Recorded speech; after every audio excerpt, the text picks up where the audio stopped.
Well, Rhys, you had to battle for the majority of that game with 10 men. Are you pleased with the performance, pleased with the point? Yeah, pleased with the point. I think it's definitely a point gained when you go down to 10 men with, an hour left. It's tough. Up until the sending off, I thought we were really good. Best we've been for a while. And then, even after the sending off, I thought we probably had the better chances. I think the two best chances of the game probably fell to us. So, we still could have won it.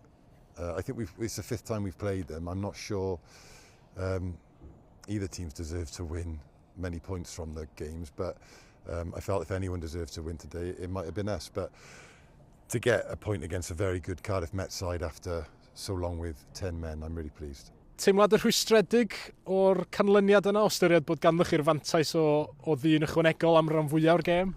Rhwystredig o ran y perfformiad mwy na'r canlyniad, i fod yn onest.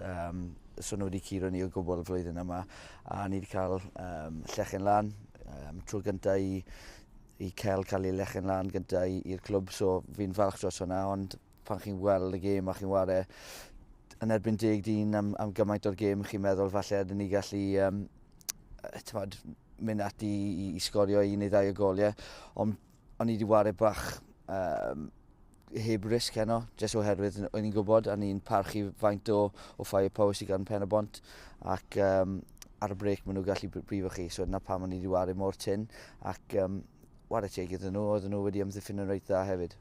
Oeddech chi'n teimlo fel bod dal cyflen fyna i gael rhywbeth hyd yn oed pan oeddech chi lawr i 10?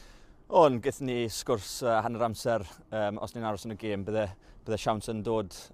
Gyda ni cwpl o siawnsys yn yr ail hanner, ond o'n i'n gwybod o'n i jyst yn goffod amddiffyn, dangos cymeriad, a os byddwn ni'n cael pwynt, bydde fe'n bonus. You've got a huge game coming up next week against Haverfordwest in that battle now for second place. Just how crucial will that be for your season? Well, who knows, isn't it? It's so difficult to know.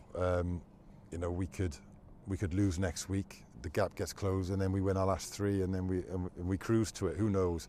Or maybe we beat them next week and then we don't win again and they cruise to it. I just don't know. I think there's going to be lots of twists and turns. Obviously, the way we started the game today, I thought we were going to get 3 points today, and certainly hope for them before the game. And then we get the twist of a red card. So, maybe they get a red card tomorrow and they lose. Or who knows? I don't know, but it should make interesting viewing anyway.